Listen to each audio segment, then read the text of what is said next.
ቁራሌው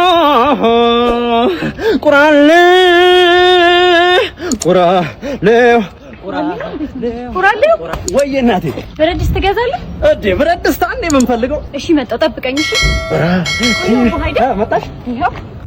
ምንድን ነው ይሄ? ድስት ነው እና እኔ የጭቃ ውጤት አልኩሽ። ቁራሌው ሽቄ ይላል። ወይ ሽቦ ትገዛለህ? ምን ሆነሽ ነው? ሽቦ አንዴ የምንፈልገው። መጣሽ? ምንድን ነው ይሄ? ሽቦ ነው ታደቃ እና ለዚህ ፀጉር ያለ አይደል እንዴ? ምን የተቦከመ ቀን ነው በእግዚአብሔር። ቁራሌው ወይ ይኸውልህ፣ ይህችን በሳፋ በብርጭቆ በውሃ መጠጫ በስኒም ቢሆን ችግር የለውም፣ ብቻ ተቀይረኝ። እኔ ቆራሌው ነው እንጂ ለወይ ብያለሁ። ኧረ ተው በሰው ስራ ሙዳት ያዙ። ኧረ ተው ቤት ኪራይ ደርሶብኛል። ብር ካስፈለገ እስከ መጋቢት 24 የሚቆየውንና 100 ሺህ ብር የመሽልሞን ቻሌንጅ አትቀላቀልም? የኛ ተከታታይ ድራማ ስድስተኛውንና የመጨረሻውን ሲዝን መለቀቅ በማስመልከት ልዩ የሆነ ቻሌንጅ አዘጋጅቶላችኋል። ከእናንተ የሚጠበቀው ከኛ ድራማ ላይ የፈለጋችሁትን ሲመርጣችሁ መተወን፣ በራሳችሁ ድምጽም ሆነ በሊፕሲንክ ማለት ነው። ከዛ እሱ መፖስት ስትፖስቱ ሃሽታግ የኛ ቻሌንጅ የሚለውን እንዳትረሱ። የኛን ኦፊሻል ፔጅ ሜንሽን አድርጉት። ብዙ ላይክ ያገኘ ሰው 100 ሺህ ብር የሱ ነው ማለት ነው። ቁራሌው እንኳን ወደ ስዕል ኤግዚቢሽን በሰላም መጣችሁ። እንግዲህ መስላችሁ ስዕሎች አብስትራክት ናቸው። አብስትራክት ላይ እንዴት ናችሁ? ደህና ናችሁ? የምታየው ስዕል እንግዲህ ልጅ አባቱን ሲገርፍ አባት ሰራተኛዋ ሲቆጣ እናትየው ወጥ አሮባት ጨው ነው ብላ ስኳር ስትጨምር አይነት ነገር ነው። ይታሉ ውስጡን ለቄስ የሚባል አሳሳል አለ ይወድሽ። ይሄኛው ደግሞ የባለቤቷን ህይወት ለመለወጥ ብዙ ስለለፋችና ስለተረገጠች ጫማ ነው። እንግዲህ መጎሳቆላል በጣም የገለጽኩት ይመስለኛል። እንደኛ እኮ ግራ ገባን። ምንም ጫማ እኮ አይታየንም። ስውር ሰፍቸው ነው። ምንድነው አርፋችሁ አጎበኝም እንዴ? በመጨረሻም ወደ ዋናው ስዕል ስመጣ እንዴ ስለ ኤምፔሳ ነው ይሄ ነገር። በኤምፔሳ አፕሊኬሽን ካሽጎን በመጠቀም ከዓለም አቀፍ ገንዘብን ትራንስፈር ማድረግ እንደሚቻል የገለጽኩበት ነው። እንዴት በዛ ላይ 10% ስጦታ ራሱ አለው። በኤምፔሳ የመብራት ክፍያችን እንክፈል የሚል ነገር ታየ። የተለያዩ አዳዲስ ነገሮችና ሽልማቶች ሲኖሩ እንዳያመልጣችሁ የኤምፔሳን ኦፊሻል አካውንት ፎሎ አድርጎ አይነት ነገር ነው እኮ።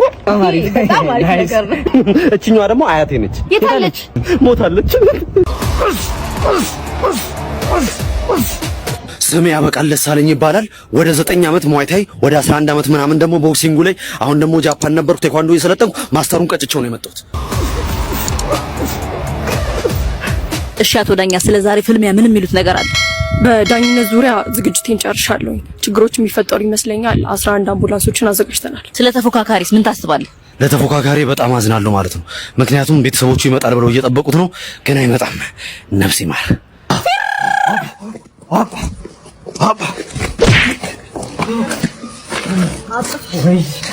ወይኔ እስክሪብቶና ወረቀት ነው። ወይኔ ቶሎ ለእናቴ ስጭልኝ። ለእናቴ ምሳ አባቴ አትደውልም? ስልኬ ደማ እንዴ ደማ ይበላሃል ሽቦ ይበላሃል ሽቦ። ወይኔ ጉዴ! እዛ በእንጃለ በእናትህ እንመለስ። ይበላ ኧረ እባክሽ የሳቂታ ነገር ነው። እንሂድ በእናትህ ይፈራለሁ። እኔ ያለፈራለሽ እንዴ?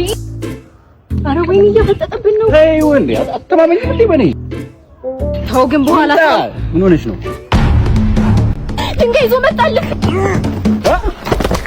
አንተ እሱ ሻረልኝ ብለህ ዛሬም በዚህ በኩል ይዘኸኝ ትመጣለህ? እብድ ፍርሃት ያሸታል። ያን የሚልብኝ አይቶ አይነካም። ዝም ብለሽ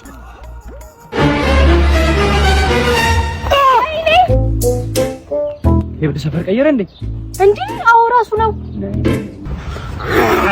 በጋምላክ አንተ ያማል እንዴ? እብድ በጋምላክ ምናምን ትላለህ? አንቺ ከምን አይነት ሰው ጋር ነው የምትዞሪው? በእናትሽ ወደ ጤና ያልመለሰኝም። ምን ሆነ ያበድከው ግን? ስንት ዓመት አቃጥዬባት መኪና ላለው መላጣት ትሄዳለች። ደህና ብር እያጠራቀምኩ ነበር እኮ። መኪና ከሆነ የቸገረ የኢትዮጵያ ቴክኖሎጂ ሄደበት 30% ቅድመ ክፍያ፣ ቀሪውን በ10 ዓመት ክፍያ መኪና አትገዛ። 30ም ካቃተኝስ? ካቃተማ በወር እስከ 8700 ብር እዛው እኮ በየጣልክ በየ4 ወሩ በሚወጣ ወጣ እድለኛ መሆን ነው። ከዛ ቀሪውን 70% ደግሞ በ10 ዓመት ተረጋግተህ ትጨርሰዋል። ከዛ ደግሞ ቻሌንጅ ተዘጋጅቶላችኋል። ቻሌንጁ ምንድነው? ቪዲዮ ላይ የተገለጹት ኢትዮጵያ ቴክኖሎጂ የሚሰጣቸውን አገልግሎቶች በተመለከተ ክሪኤቲቭ የሆነ ቪዲዮ መስራት ነው። ብዙ ላይክ ያገኘ ሰው ተሸላሚ ይሆናል ማለት ነው። አባቴ አንደኛ አሸናፊ 100 ሺህ ብር፣ ሁለተኛ አሸናፊ A15 ስልክ፣ ሶስተኛ አሸናፊ 10 ሺህ ብር ሲሆን ቻሌንጁ ለአንድ ወር ይቆያል። ሽልማቱ ለዳግመ ትንሣኤ ዕለት የሚሰጥ ይሆናል። ቪዲዮውን ስትለቁ ሃሽታግ ኢትዮጵያ ቴክኖሎጂ የሚለውንና የኢትዮጵያ ቴክኖሎጂን ቲክቶክ አካውንት ሜንሽን ማድረጋችሁን እንዳትረሱ። መልካም እድል።